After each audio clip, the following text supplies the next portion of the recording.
Circular motion. Circular motion क्या होता है, नाम से ही क्लियर है। अगर कोई चीज एक सर्किल पे घूम रही है तो हम बोलेंगे सर्कुलर मोशन हो रहा है। सर्कुलर मोशन दुनिया में हर जगह पाया जाता है। जैसे आप देखो, जब प्लैनेट सन के राउंड घूमते हैं तो वो सर्किल में घूमते हैं, तो उनका मोशन सर्कुलर मोशन हो गया। मून जब अर्थ के राउंड घूमता है तो वो एक सर्किल में घूमता है, तो वो भी एक सर्कुलर मोशन हो गया। अब थोड़ा पृथ्वी के ऊपर आ जाएं तो अम्यूजमेंट पार्क्स में आपने राइड्स वगैरह ली होंगी, तो वहां भी सर्कुलर मोशन होता है। कोई आदमी जॉगिंग कर रहा है सर्कुलर ट्रैक पे, तो वो सर्कुलर मोशन कर रहा है। इनफैक्ट एटम्स के अंदर छोटे छोटे इलेक्ट्रॉन्स होते हैं, वो भी सर्कुलर मोशन करते हैं। तो सर्कुलर मोशन हर जगह है। बड़ी से बड़ी चीज सर्कुलर मोशन कर रही है, छोटी से छोटी चीज भी सर्कुलर मोशन कर रही है। तो इट्स वेरी ऑब्वियस कि अगर हमें दुनिया को अच्छे से समझना है तो सर्कुलर मोशन समझना इंपॉर्टेंट है। वही हम इस चैप्टर में करने वाले हैं। It's going to be interesting, but at the same time circular motion से मैकेनिक्स थोड़ा कॉम्प्लिकेटेड होना शुरू होता है, इसलिए आपको ध्यान से समझना है बातों को। क्योंकि हम काइनेमेटिक्स ऑलरेडी पढ़ चुके हैं, तो सर्कुलर मोशन से रिलेटेड कुछ क्वेश्चंस आप अभी का भी आंसर कर सकते हो। उसके लिए अभी कुछ पढ़ने की जरूरत नहीं है। जैसे मैं आपसे एक सिंपल सा क्वेश्चन पूछूं कि सपोज कोई ऑब्जेक्ट इस सर्कुलर पाथ पे घूम रहा है, ठीक है, तो इसकी वेलोसिटी का डायरेक्शन बताना है। कोई ऑब्जेक्ट इस सर्कुलर पाथ पे घूम रहा है, उसकी वेलोसिटी का डायरेक्शन बताना है। तो क्या बताएंगे आप? यहां पे जब वो ऑब्जेक्ट है तो उसकी वेलोसिटी किधर है, बताएं। इधर होगी, कुछ इधर की तरफ। जो ऑब्जेक्ट यहां पे है तो उसकी वेलोसिटी किधर होगी, इधर है। ऑब्जेक्ट से गोल गोल घूम रहा है, जो ऑब्जेक्ट यहां पे है तो उसकी वेलोसिटी इधर होगी। जो ऑब्जेक्ट यहां पे है तो उसकी वेलोसिटी इधर की तरफ होगी, ठीक। तो सर्कुलर मोशन में जब ऑब्जेक्ट घूम रहा होता है तो उसकी वेलोसिटी हमेशा टैंजेंशियल होती है। टैंजेंशियल वेलोसिटी, ये कोई नई चीज नहीं है हमारे लिए। ये हमने पहले पढ़ा है कि ऑब्जेक्ट जब किसी कर्व्ड पाथ पे मूव करता है, तो वेलोसिटी पाथ के टैंजेंशियल होती है। वही हो रहा है यहां पे बिल्कुल। जैसे एक और छोटा क्वेश्चन बताएं कि ऑब्जेक्ट ऐसे सर्किल में घूम रहा है, और उसकी स्पीड हमेशा कांस्टेंट है। Speed constant. अब देखो, पहले 2 मीटर पर सेकंड थी, बाद में भी 2 मीटर पर सेकंड है, बाद में भी 2 मीटर पर सेकंड। तो अगर ये कांस्टेंट स्पीड से घूम रहा है तो क्या हम वेलोसिटी के बारे में बोल सकते हैं कि वो भी कांस्टेंट है? क्या हम बोल सकते हैं वेलोसिटी भी कांस्टेंट होगी? सोचिए आप, ये भी हम काइनेमैटिक्स में पढ़ चुके हैं। नहीं, वेलोसिटी कांस्टेंट नहीं है। स्पीड भले कांस्टेंट हो सकती है, बट वेलोसिटी कांस्टेंट नहीं है। क्यों? क्योंकि डायरेक्शन जो है वेलोसिटी का डायरेक्शन, वो चेंज हो रहा है। चेंजिंग। आप देख सकते हो जैसे जैसे ऑब्जेक्ट गोल गोल घूम रहा है, वेलोसिटी का डायरेक्शन क्या चेंज हो रहा है? क्योंकि डायरेक्शन चेंज हो रहा है तो वेलोसिटी को कांस्टेंट हम नहीं बोलेंगे। जैसे सपोज करें ये क्वेश्चन है, ऑब्जेक्ट यहां पे था, उसकी वेलोसिटी 2 थी, वो घूम के आधा सर्किल कंप्लीट कर लेता है और उसकी वेलोसिटी अब इधर की तरफ 2 हो गई, सही। और यहां से यहां आने में उसको 5 सेकंड लगे। आपको क्या करना है कि एवरेज एक्सीलरेशन निकालना है। एवरेज एक्सीलरेशन कैसे निकालेंगे? देखो, average acceleration is change in velocity divide by change in time. Change in time तो 5 सेकंड है। चेंज इन वेलोसिटी कितनी है? यहां पे वेलोसिटी 2 थी, यहां पे वेलोसिटी 2 इधर की तरफ। तो क्या चेंज इन वेलोसिटी को मैं 0 लिख दूं? क्या मैं 0 लिख सकता हूं इसको? नहीं, 0 नहीं लिख सकता। वेलोसिटी वेक्टर है, पहले वो इधर की तरफ 2 था और पीछे की तरफ 2 है, ठीक। तो चेंज इन वेलोसिटी जो होगा वो 4 होगा। 4 change in velocity would be actually 4। तो हमारा एवरेज एक्सीलरेशन यहां पे आ गया 4/5, दैट इज 0.8 मीटर पर सेकंड स्क्वायर एवरेज एक्सीलरेशन। वैसे एक और क्वेश्चन आप कर सकते हो। फिर से ऑब्जेक्ट इस सर्किल में घूम रहा है, यहां पे था, उसकी स्पीड 2 थी, फिर यहां पे आ गया, उसकी स्पीड 2। 5 सेकंड लगे उसको यहां से आने में। यहां पे भी एवरेज एक्सीलरेशन निकालना है, तो एवरेज एक्सीलरेशन हम लिख सकते हैं change in velocity divide by change in time. तो चेंज इन टाइम में तो कोई डाउट ही नहीं है, 5। चेंज इन वेलोसिटी, तो इसको लिख सकते हैं हम final velocity minus initial velocity. Final velocity यहां पे देखो, फाइनल वेलोसिटी कितना लिखना चाहिए हमें? -2 j cap. This is final velocity, -2 j cap minus initial velocity is 2 i cap. देखो इस तरीके से लिखेंगे, तो वेक्टर फॉर्म है, डिवाइड बाय 5, ठीक। तो ये एवरेज एक्सीलरेशन हुआ। इसको और सिंप्लीफाई करके लिख सकते हैं -2 i cap -2 j cap divide by 5। This is the average acceleration, ये हमारा एवरेज एक्सेलरेशन होगा। तो आप देख सकते हो ये तो कुछ सिंपल सिंपल सी चीजें हैं जो कि काइनेमेटिक्स के हमारे नॉलेज से ही सॉल्व हो जाती है। Now we will move to hardcore theory of circular motion. Angular variables क्या होते हैं देखते हैं। सपोज करो ये एक्स एक्सिस है और ये वाई एक्सिस है। एक ऑब्जेक्ट इस येलो कर्व लाइन पे मूव कर रहा है, ठीक है। जब ये ऑब्जेक्ट इस येलो लाइन पे मूव कर रहा होगा तो उसका पोजीशन हर घड़ी चेंज हो रहा होगा, सही। सपोज करो किसी मोमेंट पे वो ऑब्जेक्ट ए पॉइंट पे है, ठीक है, तो इसका कुछ पोजीशन होगा, कुछ पोजीशन वेक्टर होगा, जिसको हम इस तरीके से ड्रॉ कर सकते हैं। ये उसका पोजीशन वेक्टर होगा। जब ये ऑब्जेक्ट ए से मूव करके आगे यहां कहीं चला जाएगा तो इसका पोजीशन वेक्टर अलग हो जाएगा। तो जब ऑब्जेक्ट ए पे है तो इसका पोजीशन बताने के लिए हमें दो चीजों की जरूरत है, दो चीजों की। पहली चीज है ये डिस्टेंस आर, ये distance R, distance from origin, distance from origin, ये पहली चीज है। और जो दूसरी चीज है that is this angle theta, angle with X axis, सही है। अगर ये दोनों चीजें हम बता दें तो पोजीशन पता चल जाएगा। तो सिर्फ आर बताने से काम नहीं चलेगा। सपोज करो आपने आर बोल दिया 1 मीटर, मतलब ओरिजिन से 1 मीटर की दूरी पे है ऑब्जेक्ट। लेकिन हो सकता है ओरिजिन से 1 मीटर की दूरी पे इधर भी हो या ओरिजिन की से 1 मीटर की दूरी पे इधर भी हो, ठीक। तो सिर्फ आर बताने से काम नहीं चलेगा, थीटा भी आपको बताना पड़ेगा। तो आर और थीटा ये दोनों अगर आपने बता दिया तो मतलब आपने पोजीशन बता दिया किसी ऑब्जेक्ट का, ठीक। देखो हमने वन डायमेंशनल मोशन पढ़ा है। वन डायमेंशनल मोशन एक बहुत ही सिंपल टाइप का मोशन होता है। जैसे कि हो सकता है उसमें ऑब्जेक्ट इस एक्स एक्सिस के लॉन्ग ऐसे मूव कर रहा हो, ठीक, एक्स एक्सिस के लॉन्ग ऐसे मूव कर रहा हो। इस केस में जब ऑब्जेक्ट मान लो ए पॉइंट पे है तो इसका पोजीशन बताने के लिए हम सिर्फ आर बताते हैं, सिर्फ आर की बात करते हैं, मतलब ओरिजिन से कितना दूर है ये बात करते हैं। एंगल वैंगल की बात नहीं करते। क्यों नहीं करते? क्योंकि जब ऑब्जेक्ट इस स्ट्रेट लाइन में मूव कर रहा है तो सिर्फ आर चेंज हो रहा होगा, आर चेंज हो रहा होगा। थीटा जो है वो तो कांस्टेंट है, इस केस में 0 है, बट वो इंपॉर्टेंट नहीं है। इंपॉर्टेंट ये है कि वो कांस्टेंट है। जब आदमी इस वन डायमेंशनल मोशन को एग्जीक्यूट कर रहा होगा तो सिर्फ आर चेंज हो रहा है, थीटा चेंज नहीं हो रहा है, वो थीटा कांस्टेंट है, इसलिए थीटा की बात करने की जरूरत नहीं पड़ती। जबकि इस केस में जब ऑब्जेक्ट मूव कर रहा है तो आर और थीटा दोनों चेंज हो रहे हैं, इसलिए हम आर की भी बात करते हैं और थीटा की बात करते हैं। तो हम बोल सकते हैं वन डायमेंशनल मोशन एक ऐसा सिंप्लीफाइड मोशन है जिसमें सिर्फ आर चेंज होता है, थीटा चेंज नहीं होता। समझ रहा भाई? वैसे ही एक स्पेशल केस है सर्कुलर मोशन। सपोज ऑब्जेक्ट जो है वो इस सर्किल में घूम रहा है, इस सर्किल में घूम रहा है जिसका सेंटर ओरिजिन पे से। इस सर्किल का रेडियस आप आर ले लो, ठीक है। तो इसमें ऑब्जेक्ट कभी यहां पे होगा ए पॉइंट पे, फिर ऑब्जेक्ट यहां पे कहीं होगा बी पॉइंट पे एंड सो ऑन, ठीक। तो अब देखो जब ऑब्जेक्ट ए पे है तो उसका पोजीशन वेक्टर ये होगा, जब ऑब्जेक्ट बी पे है तो उसका पोजीशन वेक्टर ये होगा। तो इस केस में क्या खास बात है, जैसे जैसे ऑब्जेक्ट अपनी पोजीशन चेंज कर रहा है, आप देखो थीटा चेंज हो रहा है, थीटा चेंज हो रहा है, आप क्लियरली देख सकते हो। लेकिन इस केस में आर कांस्टेंट है, आर मतलब डिस्टेंस फ्रॉम ओरिजिन कांस्टेंट है। तो आप समझ गए मैं क्या बताना चाह रहा हूं आपको। एक जनरल मोशन अगर कोई है तो उसमें आर और थीटा दोनों चेंज हो रहे होते हैं।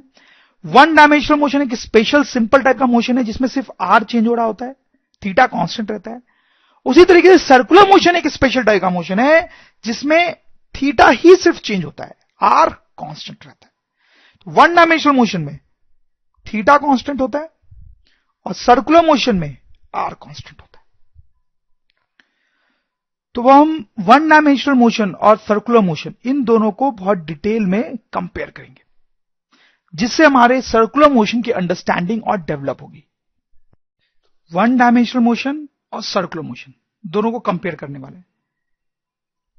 तो सबसे पहला पॉइंट, यहां पे ऑब्जेक्ट इस स्ट्रेट लाइन में मूव करेगा तो that will B one dimensional motion, और ऑब्जेक्ट इस सर्किल पे घूमेगा तो that will B circular motion. तो यहां पे हम एक टर्म डिफाइन करते हैं that is called position. Position क्या होता है हमें पता है। जैसे कि ऑब्जेक्ट अगर यहां पे है P1 पॉइंट पे तो हम बोलेंगे कि उसकी पोजीशन x जो है वो +2 है, जनरली इस तरीके से लिखते हैं। अगर ऑब्जेक्ट मान लो यहां पर है P2 पे, तो हम बोल सकते हैं कि उसकी जो पोजीशन है वो x = -2 है। सही बात है। इस पोजीशन को to be more accurate we can also tell linear position, इसको हम लीनियर पोजीशन भी बोल सकते हैं। तो जिस तरीके से यहां पे लीनियर पोजीशन होता है, वैसे यहां पे होता है एंगुलर पोजीशन। एंगुलर पोजीशन, तो सपोज करो कोई ऑब्जेक्ट यहां पे है, तो ये इसका पोजीशन वेक्टर क्या, ऑब्जेक्ट यहां पे P1 पे एट एन एंगल ऑफ से π/3, तो हम बोलेंगे उसका एंगुलर पोजीशन थीटा इज π/3।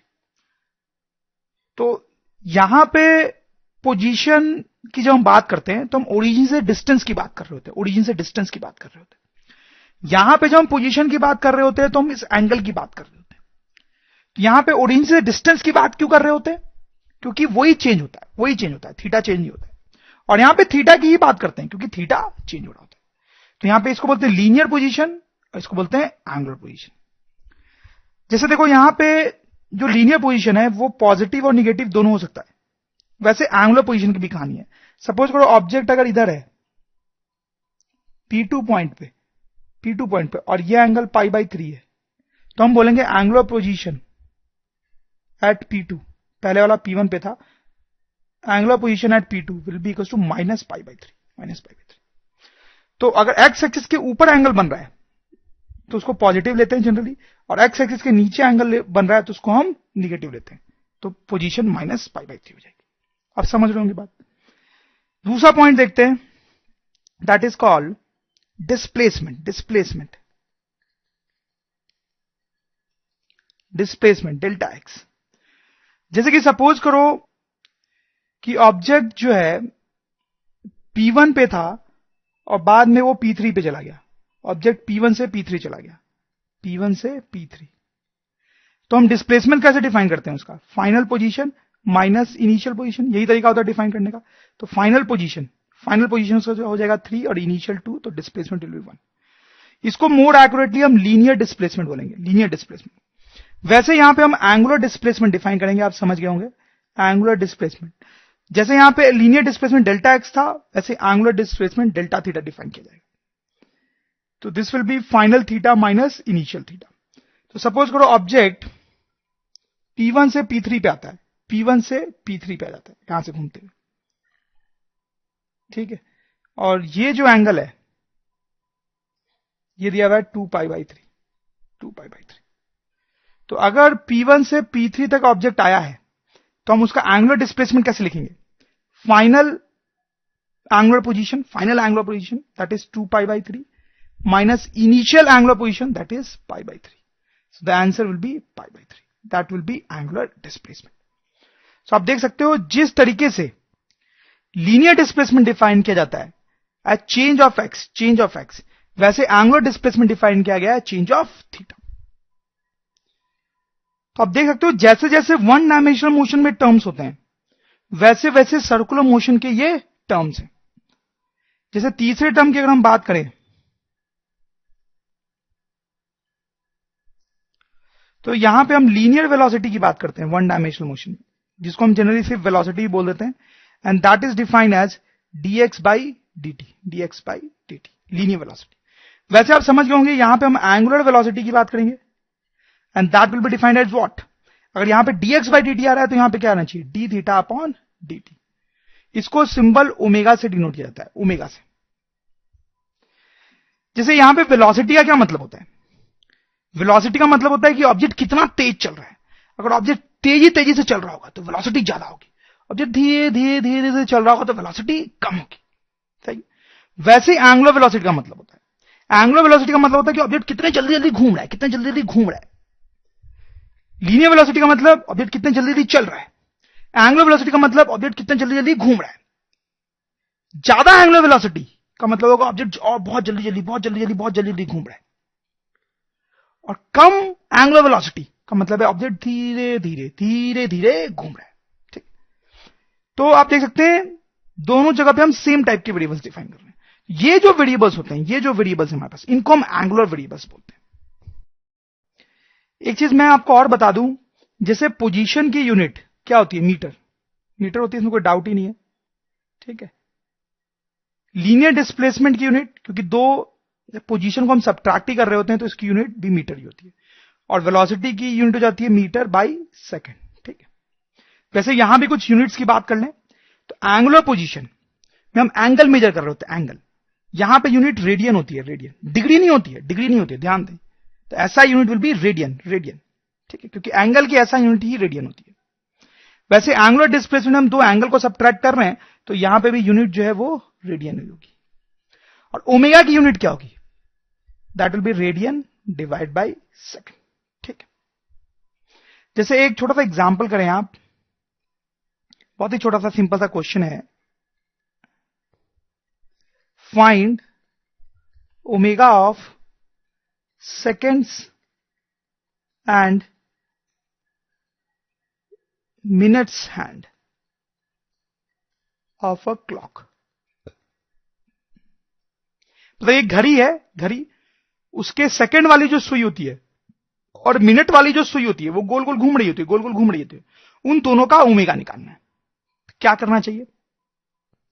सो देखें, इट्स वेरी सिंपल एक्चुअली। तो सबसे पहले सेकेंड्स हैंड की बात करते हैं। Seconds hand, omega of seconds hand,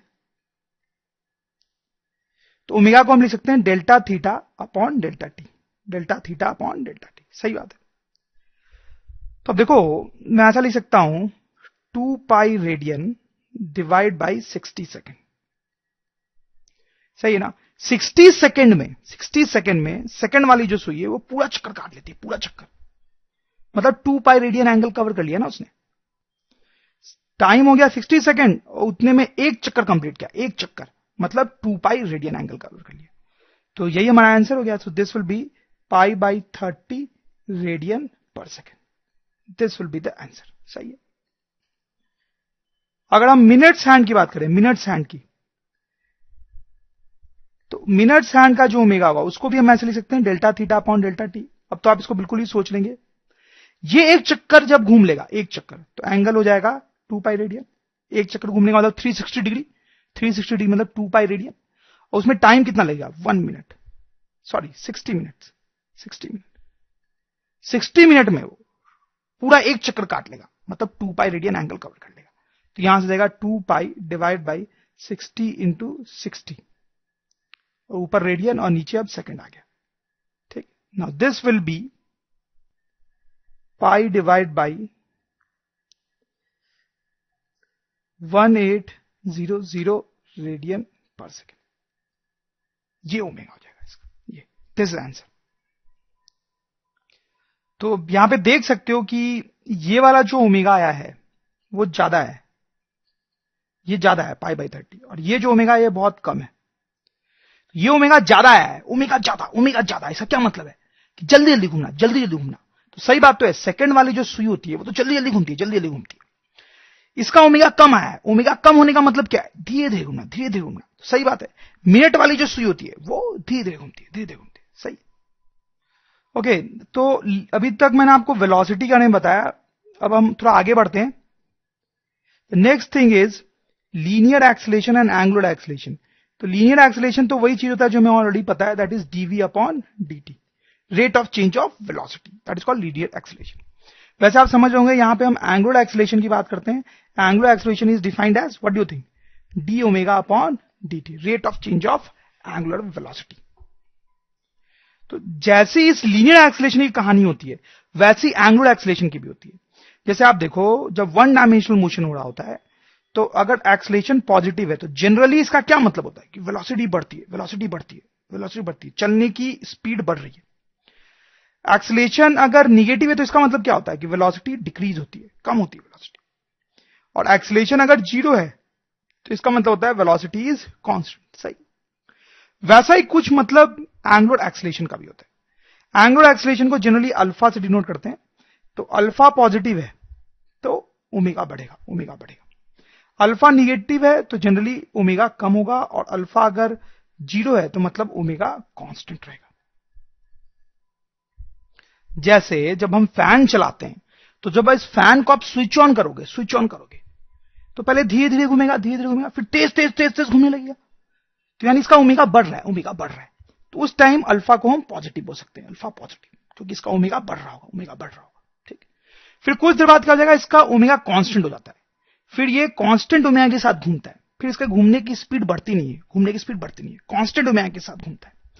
तो उस टाइम पे हम बोल सकते हैं कि अल्फा क्या हो गया इसका, जीरो, अल्फा जीरो है, क्योंकि ओमेगा चेंज नहीं हो रहा है। और सपोज करो इसको स्विच ऑफ करते हो, तो स्विच ऑफ करने पे क्या होता है, इसका ओमेगा कम होने लगता है, पहले तेज तेज तेज तेज घूम रहा होगा, फिर धीरे धीरे धीरे धीरे धीरे धीरे घूमेगा, धीरे धीरे घूमते घूमते घूमते घूमते क्या हो जाएगा, रुक जाएगा। तो ओमेगा कम हो रहा है, ओमेगा कम हो रहा है, स्विच ऑफ करने पे ओमेगा कम हो रहा है, तो हम बोल सकते हैं वहां पे अल्फा जो है वो निगेटिव। तो आपको समझ में आएगा वो क्या मतलब है अल्फा का पॉजिटिव, निगेटिव या जीरो होने का। सो आप देख सकते हैं जैसे यहां पे डिस्प्लेसमेंट था लीनियर, वैसे यहां पे एंगुलर डिस्प्लेसमेंट, जैसे यहां पे लीनियर वेलोसिटी वैसे यहां पे एंगुलर वेलोसिटी, जैसे यहां पे लीनियर एक्सीलरेशन वैसे यहां पे एंगुलर एक्सीलरेशन। ठीक, एक और चीज हम देखते हैं which is actually very important, कि वन डायमेंशनल मोशन में हमने पढ़ा है काइनेमेटिक्स पढ़ते टाइम कि जब एक्सीलरेशन कांस्टेंट होता है तो कुछ इक्वेशंस होती है हमारे पास। कौन सी इक्वेशंस, एक्सीलरेशन कांस्टेंट होने पे कुछ इक्वेशंस होती है हमारे पास, v equals to you plus a t, याद आ रहा होगा आपको, बहुत पॉपुलर इक्वेशन है, v square equals to u square plus 2as। और एक और इक्वेशन होती है popular, s equals to U T plus half A T square. सही, ऐसी इक्वेशंस होती है अगर एक्सीलरेशन कांस्टेंट हो। वैसे यहां पे अगर अल्फा कांस्टेंट है तो इक्वेशंस बन जाती हैं, देखो इस इक्वेशन के जगह पे क्या आ जाता है, omega final equals to omega initial plus alpha into t. Final velocity की जगह पे फाइनल ओमेगा, इनिशियल वेलोसिटी की जगह पे इनिशियल ओमेगा, लीनियर एक्सीलरेशन की जगह पे एंगुलर एक्सीलरेशन। समझ रहे हो मेरी बात। वैसे इस इक्वेशन की जगह पे आप सोचो क्या आएगा, फाइनल ओमेगा का square equals to initial omega का square plus 2 alpha S S S, ये डिस्प्लेसमेंट होता है ऐसे यहां पे, इसको एक्चुअली कई बार डेल्टा एक्स भी लिखते हैं। यहां पे क्या आएगा, डेल्टा थीटा, डेल्टा थीटा। वैसे ये जो इक्वेशन है उसको क्या करेंगे, उसमें भी ये जो एस है ना उसको डेल्टा एक्स लिखते हैं कई बार, डिस्प्लेसमेंट होता है क्योंकि वो, तो उसके कॉरस्पॉन्डिंग यहां पे आ जाएगा डेल्टा थीटा, एक्स की जगह पे theta equals to u, u means initial omega into t plus half alpha T square. तो जैसे ये तीन इक्वेशंस होती हैं, ये डेफिनेटली आपको पता होगा, किसी को कुछ पता हो ना पता हो फिजिक्स में, ये तीन इक्वेशन तो जरूर पता होती हैं। तो उसी तरीके से एंगुलर वेरिएबल्स के लिए ये तीन इक्वेशंस होती हैं जिनका हम यूज करेंगे अभी एक दो क्वेश्चंस में, तो आपको और समझ में आएगा। ये छोटा सा एग्जांपल है बहुत ही। Question is a fan starts from rest, a fan starts from rest with constant angular acceleration of 5 pi radian per second square. ठीक है, find number of revolutions in 2 second, find number of revolutions in 2 second. तो वो क्या करेंगे, बहुत ही आसान है, वो दिया हुआ है कि omega initial is 0, fan starts from rest, और एंगुलर एक्सीलरेशन अल्फा दिया हुआ है 5 पाई, ठीक है, और टाइम दिया हुआ है 2 सेकंड्स। आपको नंबर ऑफ रिवोल्यूशंस मतलब पंखा कितने चक्कर घूम लेगा, कितने चक्कर घूम लेगा पंखा, ये बताना है। तो क्या करेंगे आप, पहले तो आप ये वाली इक्वेशन यूज कर लो, delta theta equals to omega initial T plus half alpha T square, S equals to U T plus half A T square के कॉरेस्पॉन्डिंग वाली equation, S equals to U T plus half A T square के corresponding वाली equation. तो इससे पहले हम delta theta निकाल लेते हैं, डेल्टा थीटा। सो अब देखो ओमेगा इनिशियल 0 हो जाएगा, half alpha, alpha is 5 pi T square that is 2 square, तो यह आ जाएगा 10 पाई। तो डेल्टा थीटा 10 पाई रेडियन आ गया, 10 पाई रेडियन। तो देखो इसका मतलब है कि 5 रिवोल्यूशंस कंप्लीट हो रहे हैं, 5 रिवोल्यूशंस। आप समझ पा रहे हो कैसे, सोच के देखो, जब पंखा एक चक्कर घूम लेगा, एक रिवोल्यूशन कंप्लीट कर लेगा, तो कितने एंगल घूम लिए उसने, 2 पाई। सही, एक चक्कर घूमने पे 2 पाई। दो चक्कर घूम लेगा पंखा, यानी 2 रिवोल्यूशन कंप्लीट करेगा तो कितना एंगल, 4 पाई। 3 चक्कर घूम लेगा अगर पंखा, 3 रिवोल्यूशन कंप्लीट कर लेगा तो 6 पाई। सही, वैसे जब वो 5 रिवोल्यूशंस कंप्लीट कर लेगा तो एंगल इज 10 पाई। ठीक, तो 2 सेकंड्स में, 2 सेकंड में पंखे ने 5 रिवोल्यूशंस कंप्लीट कर लिए। Very simple. Next question is कि इनिशियल ओमेगा दिया हुआ है 10, अल्फा दिया हुआ है -5 पाई, find time when omega becomes 0, find time when omega becomes 0। So अब देखें यहां पे जो इनिशियल ओमेगा दिया हुआ है वो पॉजिटिव है, आप देखो पॉजिटिव है, और अल्फा जो है वो निगेटिव है। ओमेगा पॉजिटिव होना और अल्फा का निगेटिव होना क्या बता रहा है आपको? इसका मतलब यह है कि ओमेगा जो है वो कम होने वाला है, कम होने वाला है। ऐसा ही तो होता है जब वेलोसिटी पॉजिटिव होती है और एक्सेलरेशन निगेटिव होता है तो क्या होता है? दोनों अपोजिट साइन के साथ होते हैं तो वेलोसिटी कम होती है, वेलोसिटी कम होती है। बिल्कुल वैसा यहां पे भी होगा। ओमेगा पॉजिटिव है और अल्फा निगेटिव है, मतलब ओमेगा कम होने वाला है। तो कम होते होते कभी ना कभी ये ओमेगा जीरो हो जा रहा है, जीरो। कब ये ओमेगा जीरो होगा, किस टाइम पे, ये बताना है। ठीक, तो क्या करेंगे, सारी चीजें लिख लो जो दी हुई है। Initial omega is 10, alpha is -5 pi, final omega में क्या करना है, जीरो, और टाइम जो है वो हमें निकालना है। तो कौन सा फॉर्मुला यूज करना चाहिए, आप समझ गए होंगे। v equals to you plus AT के कोरस्पॉन्डिंग वाला फॉर्मुला यूज होगा यहाँ पे। मतलब final omega equals to initial omega plus alpha into T. तो final omega is zero, initial omega is 10, alpha is -5 into T. तो यहां से आप देखें जो t है वो आ जाएगा क्लियरली 10 डिवाइड बाई 5 पाई, यानी 2/π सेकेंड्स, 2/π सेकेंड्स। ये टाइम आ जाएगा, दैट इज आवर आंसर। इतने टाइम पे ओमेगा जीरो हो जाएगा। तो आप देख सकते हो कि जैसे ये इक्वेशंस हम यूज करते थे वन डायमेंशनल मोशन में, वैसे ही ये इक्वेशंस भी यूज होती हैं सर्कुलर मोशन में। सर्कुलर मोशन से रिलेटेड एक बहुत ही इंपॉर्टेंट इक्वेशन हम देखने वाले हैं। सपोज करो ऑब्जेक्ट इस सर्कुलर पाथ पे घूम रहा है। अब किसी भी टाइम पे ऑब्जेक्ट जो है वो यहां से चलते चलते यहां पहुंच गया, ठीक है, सर्कुलर पाथ पे घूम रहा है, यहां से चलते चलते यहां पहुंच गया। सपोज करो ये जो डिस्टेंस है ये बहुत ही छोटी डिस्टेंस है, इसलिए मैं इसको ds लिख रहा हूं। ds लिखने का मतलब है कि ये डिस्टेंस बहुत छोटी है, तो बहुत छोटा सा डिस्टेंस इसने ट्रेवल किया। तो ये जो एंगल कवर हुआ होगा ये भी बहुत छोटा होगा, इसको मैं d थीटा लिख रहा हूं। हालांकि ये एंगल देखने में छोटा नहीं लग रहा है और ना ही ये डिस्टेंस देखने में छोटी लग रही है, लेकिन है ये छोटे। मैं बड़ा इसलिए बना रहा हूं ताकि आपको समझ में आए। अगर मैं बहुत छोटा बनाऊंगा तो बना ही नहीं पाऊंगा और आपको समझ में नहीं आएगा। तो ये बहुत छोटी सी डिस्टेंस ट्रैवल किया ऑब्जेक्ट ने, तो बहुत थोड़ा सा एंगल करूंगा डी थीटा। ये जो डिस्टेंस है ये रेडियस है सर्किल का, जिसको मैं आर बोल रहा हूं, ठीक। तो यहां पे ज्योमेट्री से हम एक इक्वेशन लिख सकते हैं जो आपको पता होगा, नहीं पता है तो मैं आपको बता रहा हूं। ds will be equals to r d theta. ये इक्वेशन है ज्योमेट्री की, यहां पे मैथ्स में आपने पढ़ी होगी। ये आर्क लेंथ है, आर्क लेंथ। आर्क लेंथ जो होता है वो रेडियस इंटू एंगल होता है, रेडियस इंटू एंगल, इतना सही। तो ये ज्योमेट्रिक इक्वेशन है। अब इसको आप क्या करो, दोनों साइड dt से डिवाइड कर दो, तो क्या होगा, अब देखिए ds by dt, ds by dt हो जाएगी स्पीड, स्पीड। और डी थीटा बाई dt क्या होगा, ओमेगा, ओमेगा। तो ये इक्वेशन आ गई हमारे पास। And believe me this is a very important equation of circular motion, जिसको हम बार बार यूज कर रहे होंगे। v equals to R into omega, where v is speed, r is radius of the circle and omega is angular velocity. तो इसका मतलब यह हुआ कि जब ऑब्जेक्ट इसमें गोल गोल घूम रहा होता है तो उसकी एक स्पीड होती है और एक ओमेगा होता है, ओमेगा एंगुलर वेलोसिटी। वो दोनों इस इक्वेशन से रिलेटेड होते हैं। इस इक्वेशन में लोगों को बहुत कंफ्यूजन होता है शुरू में, धीरे धीरे करके आपको ये इक्वेशन समझ में आएगी। फिर भी कुछ छोटे से एग्जांपल्स मैं आपको कराऊंगा जिससे ये इक्वेशन थोड़ी सी अभी ही क्लियर हो जाए आपको। ये सिचुएशन देखो आप, ये एक रॉड है, रॉड, ठीक है। रॉड जो है वो ये वाले पॉइंट से फिक्स्ड है, इस वाले पॉइंट से फिक्स्ड है। इस रॉड में मैंने दो पॉइंट्स ले रखे हैं, ए एंड बी, और ये रॉड जो है वो गोल गोल घूम रही है। आप समझ पा रहे हो कैसे घूम रही है।